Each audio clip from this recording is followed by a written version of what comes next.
Stockholm, gun violence is roughly 30 times that of London. 30 times that of London. It's hard to breathe, but that's alright. Hush.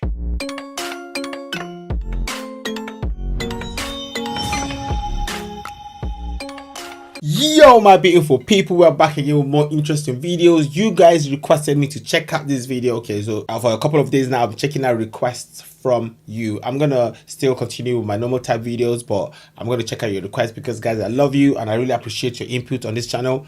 Also, I really appreciate it if you guys become members to this channel. I'm trying to hit 1,000 members. I would really love it. Okay, and I hope you you become members, subscribe and become members. It will be beautiful. Otherwise, I'm happy with the subscription. Thank you for subscribing. Okay, today we're going to smash subscribe on this channel and like, and let's educate ourselves about Europe. Violent clashes. Sweden's gang war has done a series of explosions linked to a gang war. Wait, hold on. Like that intro. Hearing things like this about Sweden, for me, is new news. Okay, well, it's kind of new news. It was only this year I heard that Sweden have got some issue. And I'm like, Sweden, like Sweden, the Scandinavian country that I think of, like, wow, that place is just angelic. The people there just look like 7-foot tall angels. And then I'm hearing of all of these things going on there. I'm like, Sweden's meant to be peaceful, isn't it? Violent clashes. Sweden's gang war has done a series of explosions linked to a gang war. Sweden. Det här är en svår tid för Sverige. Sweden. Jag kan inte nog understryka hur allvarligt läget är. Sverige har aldrig förr sett något liknande. Inget annat land i Europa ser något liknande. Less than a decade ago, Sweden had one of the lowest levels of gun crime in Europe. Now, they're the second highest. They are the second highest. Sweden. That's like a dream destination. Peaceful, lovely place. Stockholm, gun violence is roughly 30 times that of London. The country is engulfed 30 times that of London. I mean, like, gun crime in London is not very high though. It's knife crime. Stockholm, gun violence is roughly 30 times that of London. The country is engulfed in a gang war, which is almost entirely run by people with a migration background. Sweden's famed welfare state and its lax asylum laws has made it a popular destination for immigrants. Since the 2000s, they've had a steady high number of new arrivals. But in 2015, it peaked at over 160,000. Of these non-Western immigrants, nearly half are unemployed. Wait. How can you tell me they are coming like this year? You're getting like a lot of foreigners coming to your country and you feel there's some issue, but rather than, curtailing the numbers and then bringing them in still, but bringing them in a steady flow so you can maintain and have a balance, you just let them all in, like to fill up your country. Okay, and you're blaming immigrants and immigration for the problem. Look, I think it is the government that has messed it up, because your government can stand for you. You guys can be like, you know what, we need to balance this out. Let's balance this out. Let's balance this out first. We're going to understand, even we immigrants, we're going to understand that, okay, you guys are trying to balance it. Balance it out. Don't just keep on. Anyway, I'm not here to advise you on what to do. We're just here to learn about what's going on in Sweden. So let's continue. They're also 9 times more dependent on government welfare. They live predominantly in poor suburbs and are poorly integrated in Swedish society. This is where armed gangs recruit their members. You see that? 48% are unemployed. 48%, and they rely on the government. To be honest, okay, let's watch it to the end and then I'm going to say my mind. Explosions. Shootings, gang crime that's risen to unprecedented levels. This is the rise and fall of Sweden with hindsight.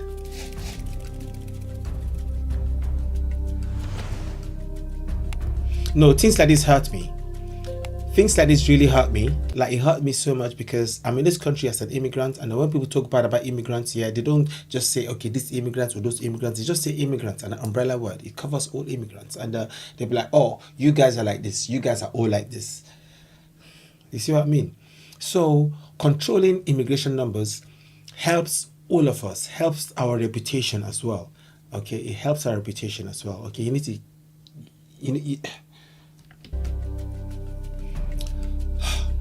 sad times, I'm telling you. It's worth mentioning that Sweden's gun crimes are still far below that of the United States. They have an average GDP per capita of $60,000, making them one of the richest countries on earth. Wow. Their Beautiful. life expectancy is 83 years, and they have some of the best healthcare and education in the entire world. And beautiful. Sweden ranks at the top of the charts in many respects. But when it comes to migration, how well immigrants integrate, and how productive they become in society, Sweden is doing very poorly. I'm going to dive into that topic, but first, it's important to shatter the biggest misconception about Sweden.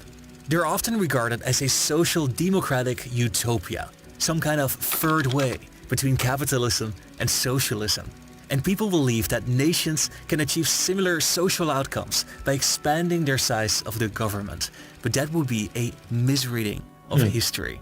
Their famous welfare state that's taking such great care of the old, the sick, the unemployed, and a shocking high number of refugees is only a few decades old. Sweden became rich and successful before they adopted their comprehensive welfare system.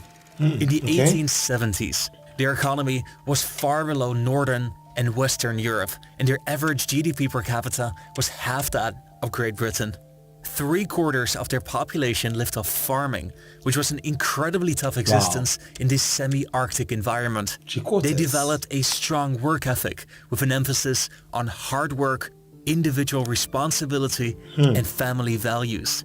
When the world began to industrialize, Sweden became the fastest growing economy in the world. Swedes were trustworthy, hardworking, and responsible. They remained neutral during both world wars and developed a much more moderate version of today's welfare state. Sweden's rise to prosperity was characterized by free market policies and limited state involvement. See how beautiful Sweden is? See how beautiful it is. Wow, see how picturesque it is. Amazing, clean, lovely buildings. Look at how, wow.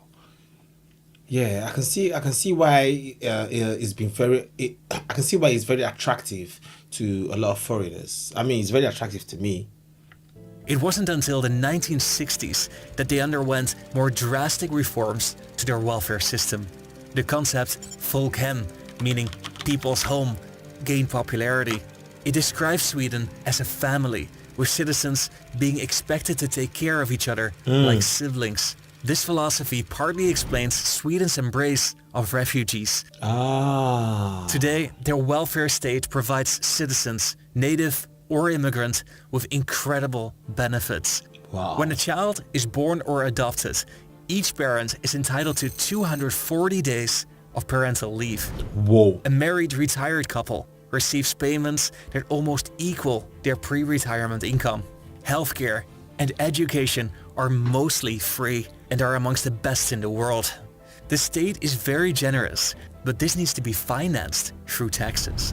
In 1950, the personal income tax was 21%. By 1995, it was raised to 52%. So how did all these changes affect the economy? This is their GDP growth.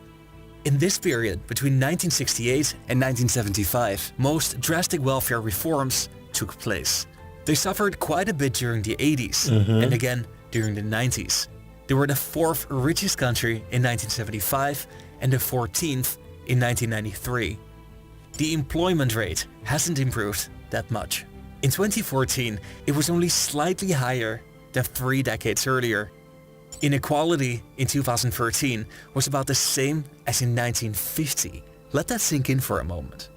The welfare state brought a lot of good, but it failed to improve a lot of other things that, granted, were already exceptionally good. But Sweden became rich employed and equal before the introduction of big government. The nation developed a vision of Sweden functioning as a family, an inclusive and equal society, and that was extended to refugees. Ooh la la. In 1987, Okay. 3% of the population were non-EU migrants. 87. In 2013, this was already at 12%. And something curious was happening when these migrants moved to Sweden. Okay. One study shows that a group of immigrants who fled Saddam Hussein's Iraq in the 1980s and 90s were 2.3 times as likely to have a higher education as a native Swede. But once in Sweden, only 18% of them were employed. They're highly educated and from the upper class, so why aren't they working? This is easy to tell. They are highly educated, but they come in, they don't want to work. It's easy to tell. When you get free money, well, that's what I think. I think it's the free benefits. That's what I think. No brainer. But I might be wrong. In 2004, when the Swedish economy was performing strongly, one study showed the average income of Iranian immigrants was 65% that of a native Swede, whereas similar Iranian immigrants in the United States earned 136% compared to native-born residents. Clearly, migrants in the 80s and 90s were not integrating that well. Sweden's strategy for managing new arrivals was to distribute them throughout the country. The goal was to... Wait. I think these numbers that is said is... nah. Let's hear this one again. What? When the Swedish economy was performing strongly, one study showed the average income of Iranian immigrants was 65% that of a native Swede, whereas similar Iranian immigrants in the United States earned 136% compared to native-born residents. Clearly, migrants in the 80s and 90s were not integrating that well.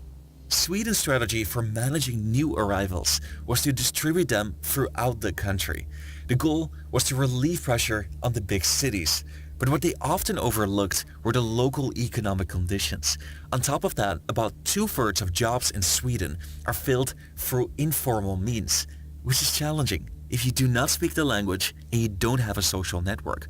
All the while, the welfare state was providing for the basic needs and requirements of these migrants. Then in the 2000s, the type of migration changed. More migrants arrived for humanitarian reasons, with a peak in 2015 when Sweden took in 163,000 refugees in only 1 year. Most of them were from Syria, Iraq, and Afghanistan, and were fleeing from conflicts at home. This led in 2011 to a staggering 20% of the Swedish population being of non-native descent. Mad. Many ended up in poor suburbs. They integrated poorly, they didn't feel as part of society, and many lived in poverty. You see, that word has come up again. They integrated poorly. Why don't you take integration seriously? Why don't you take integration seriously, Europe? Why? I don't know. I'm beginning to think I should go into politics, okay? No, I'm not going to be harsh. I'm not going to be harsh at all. I'm going to be like, oh, of course, immigrants, please come in. I'm an immigrant too. But there's just one requirement. You've got to integrate. You've got to learn the language first. Accept the culture. Even if you're not going to practice the culture, accept it, respect it, okay? We respect you too. They depended on government welfare. This was not only a burden on the state, but as it turns out, it was a breeding ground for criminal activity. Oh. The recent outbreaks of violence are between gangs that are ruled by second-generation immigrants. They recruit young teenagers from these poor neighborhoods. They were primarily involved in drug trade, but in recent years, they have infiltrated the government and even political parties, where they make money from fraud and other illicit activities. It is difficult to know exactly, but one study estimates that criminal organizations make around $500 million per year from this type of illicit activity. Wow. Over half of Swedish inmates serving long prison sentences are first-generation immigrants, and 45% of Sweden's unemployed are born outside Europe. This community has become a heavy burden on society. This It's mad. I mean, this is mad. Like, oh my god. Like, oh my god. Oh my god. I don't want to sound insensitive, okay, but we're just talking about facts, just facts, because everybody wants safety, everyone wants prosperity. But, okay. Europe. This community has become a heavy burden on society. For most of the 2010s, the nationalist Sweden Democrats were a lone voice against immigration. They used to be a fringe party, but partly because of the migrant crisis, they have now become one of Sweden's largest political groups. The current Prime Minister of Sweden is breaking away from tradition. He supports tax cuts, free market policies and economic liberalism, and he's working closely together with the Sweden Democrats. His right-wing coalition believes that the rise in gang violence is directly connected to Sweden's earlier immigration policies. His foreign minister said, "We can now see that outsideship and lack of integration in combination with trade of narcotics and organized crime is creating this very, very toxic mixture." I mean, like, this is a no-brainer. Like, so you just found out now. You only just found out now.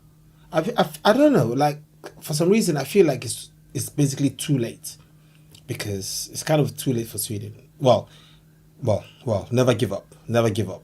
But Sweden is in a very, very terrible situation.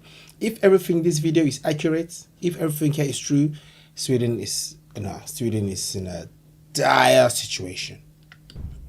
It would be short-sighted to blame this violence only on migration.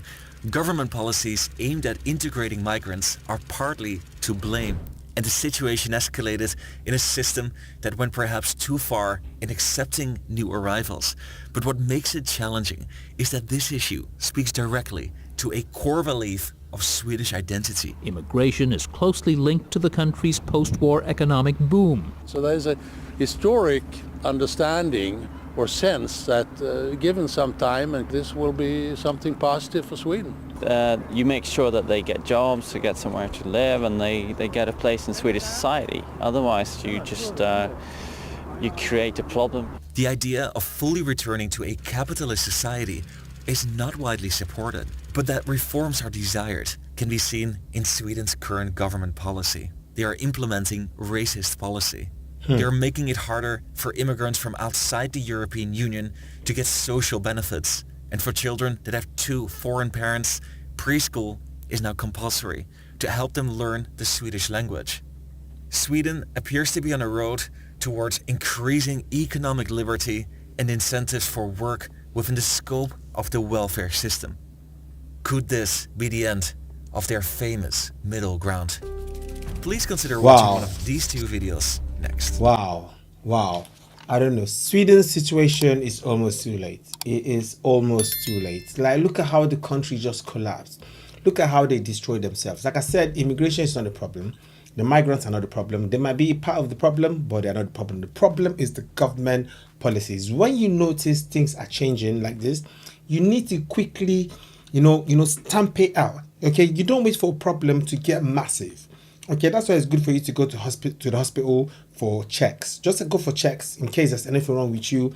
If there's a little growth, look into it, have a look, and then sort it out. Because when it becomes big, it might be too late and you might just die. Okay, so you have to see if there's a little problem, you don't joke around. That is me. There's a little problem, we don't mess about. Okay, we check what that is. We look at it. We try to forecast. We'll be like, no, you know what? In the future, this is going to be a big problem. And stamp it out. All right. To be honest, here, this is really saddening. This is saddening because I can see a once prosperous Sweden doing really, really well, doing very well for themselves, even having that family orientation, saying each and everybody is your family member. They're like siblings. Okay, love thy neighbor, treat your neighbor like you want to be treated. Okay, they had that love going together, and they were like, okay, you know what? Let's help our people. Let's have this welfare system, to assist them, to help them. And then you're like, oh my God, these countries are really suffering. Okay, let's bring them in. Because you were thinking, when we bring them in, they're going to integrate because they're going to be grateful. But there is one problem. You have to make sure people are either compatible with your cultures. Yeah, if the cultures are compatible, yes, they are welcome freely. If they're not compatible, bring them in, integrate them, gradually, and then they can become part of you. All right, but it's a slow process, and also you have to bring them in a steady stream. Okay, you don't just bring tons of them and be like, okay, we'll deal with the problem later. You bring them a steady flow, steady flow, steady flow. Make sure integrating them is successful. Then bring in more if you want to. But just like dumping them, boom, boom, boom, all over the place, yeah, you definitely are going to have problems. You see, there's some countries I really like. Yeah, there's some countries I really like. They don't mess about. All right.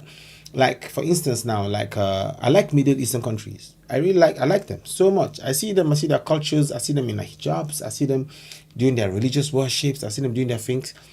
I like that. You know why I like it? I like it because they are preserving their way of life. They are preserving even their religion. Okay, they keep to themselves and they do their things right. And if you mess about, their law system is very strict. You commit certain crimes, your hand is chopped off. You do this, no mercy. You commit this crime, you just punish for it. Okay, the Western laws and rules are very lenient. So very lenient. It's good to be lenient. We appreciate it. Okay, but to be honest, like, I know we're all equal, we're all human beings, but cultures are different. And cultures determine how people think, what people expect. All right. And if people expect a certain thing and they don't get it, they'll feel discriminated against. Okay. Anyway, my opinion is this. People come in, whether their cultures are incompatible or not, when they come in, you have to ensure they integrate. That is the job of the government. The government has to ensure they integrate. So that's what I'm saying. The problem is not immigration itself. The problem is not even the immigrants. The problem is the policy and what the government have in place, okay, to ensure people integrate. That's what I think. I might be wrong. I might need to think more about this. Anyway, guys, this has been your boy ShadyShae, the one and only. I hope you enjoyed this one. I'm going to see you in the next video. Love and peace out. Oh, I love you more than words can say. You are me. Oh, you are the light that shine in my way. You are me. Oh, I love you more than words can say. You are me. Oh, you are the light that shine in my way.